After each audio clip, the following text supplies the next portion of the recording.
যারা আপনারা এই লীগকে পুনর্বাসন করছেন তাদেরকে অতি দ্রুত আবারও কাঠগড়ায় দাঁড়াইতে হবে। একটা সংসদীয় এমপি একটা আওয়ামী লীগকে ছাড়াইতে জেলখানায় ফুলের মালা নিয়ে গেছে। আমরা ধিক্কার ও নিন্দা জানাই।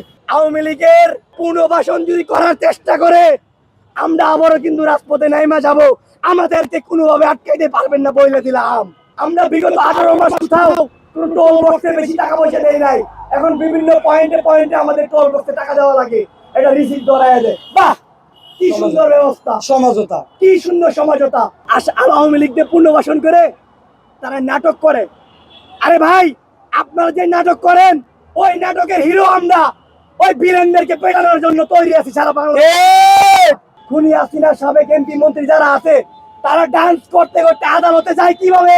এই আওয়ামী লীগের লোকদেরকে পুনর্বাসন করছে। বাংলাদেশের বিভিন্ন জায়গায় বিভিন্ন নেতাকর্মীরা যৌতুক নিচ্ছে সেই আওয়ামী লীগের নেতাকর্মীদের কাছে। ওই যৌতুকের টাকা নিয়ে ভাগাভাগি করে তাদের প্রতিষ্ঠানগুলো তাদের এই আওয়ামী লীগের কার্যক্রম চালানোর জন্য তাদেরকে ওপেন করে দিতে, তাদেরকে প্রকাশ্যে নিয়ে আসছে।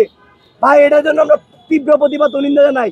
একই সাথে বলতে চাই, যারা আপনারা এই লীগকে পুনর্বাসন করছেন তাদেরকে অতি দ্রুত আবারও কাঠগড়ায় দাঁড়াইতে হবে। এই বিচার আপনাদেরই হবে। একই সাথে এই কামও কিন্তু আপনাদেরকে দিবে। 17 বছর ইতিহাস আপনারা ভুলে যান না। আপনাদেরকে কিভাবে নির্যাতন করতে করতে জেলখানায় নিয়ে যাওয়া হয়েছিল, কিভাবে আপনাদেরকে সমাবেশগুলো বন্ধ করেছিল এই সেই ফ্যাসিস্টরা। কিভাবে আপনারা সেই ফ্যাসিস্টের কাছে যান। আমরা আজকে সামাজিক যোগাযোগ মাধ্যমে দেখলাম একটা সংসদীয় এমপি একটা আওয়ামী লীগকে ছাড়াইতে জেলখানায় ফুলের মালা নিয়ে গেছে। আমরা ধিক্কার ও নিন্দা জানাই। একই সাথে তারেক রহমানকে বলতে চাই, আপনি কি চোখে দেখেন না?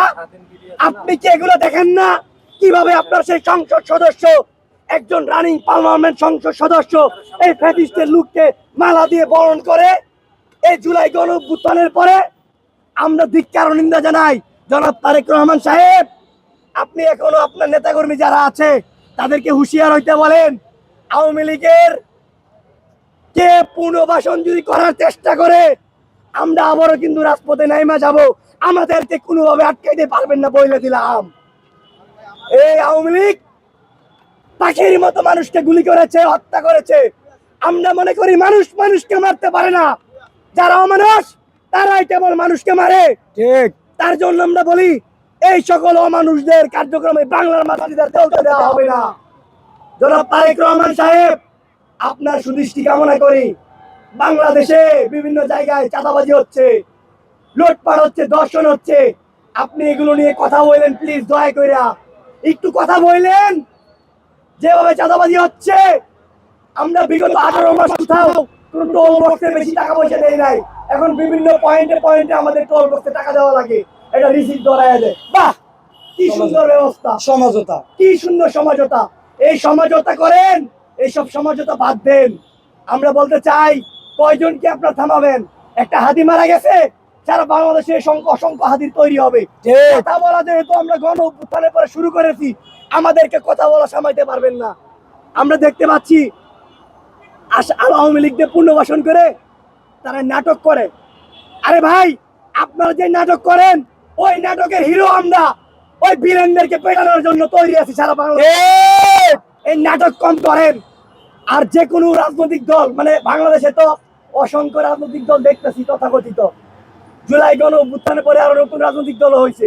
তো সবাইকে আহ্বান জানাবো, আপনারা সবাই একত্রিত হইয়া ওই আওয়ামী লীগকে বিচারের আওতায় নিয়ে আসেন। আমরা দেখি বিভিন্ন জুলাই বিপ্লবীদেরকে বিভিন্ন রকম ট্যাগ দিয়ে অ্যারেস্ট করা হয়। মুরগি, একটা শিয়াল যেভাবে মুরগির বাচ্চাকে টেনে হিস্ট্রি নিয়ে যায় থানায়, সেভাবে টেনে হিস্ট্রি বিপ্লবীদেরকে নিয়ে যাওয়া হচ্ছে। কিন্তু আমরা মনে করি এই রিয়াদ বৈষম্যবিরোধী ছাত্র আন্দোলন সাবেক ছাত্র নেতা, সেই রিয়াদকে চাঁদাবাজির মামলায় অ্যারেস্ট করেছেন, ভালো কথা। যারা অন্যায় করবে তাদেরকে আপনাদের অবস্থান থেকে অবশ্যই আপনারা শাস্তি দিবেন। কিন্তু আমাদের কথা হচ্ছে, এই রিয়াদকে যখন নিয়ে যাচ্ছেন তখন আপনারা টানতে টানতে নিয়ে যাচ্ছেন। অন্যদিকে এই খুনি হাসিনার যে সাবেক এমপি গুলো যারা আছে, খুনি হাসিনার সাবেক এমপি মন্ত্রী যারা আছে, তারা ডান্স করতে করতে আদালতে যায় কিভাবে? এটা আমরা নিন্দা জানাই। তারা হাসতে হাসতে আদালতে যায়। কেন ভাই? হাসতে হাসতে তারা আদালতে যায়।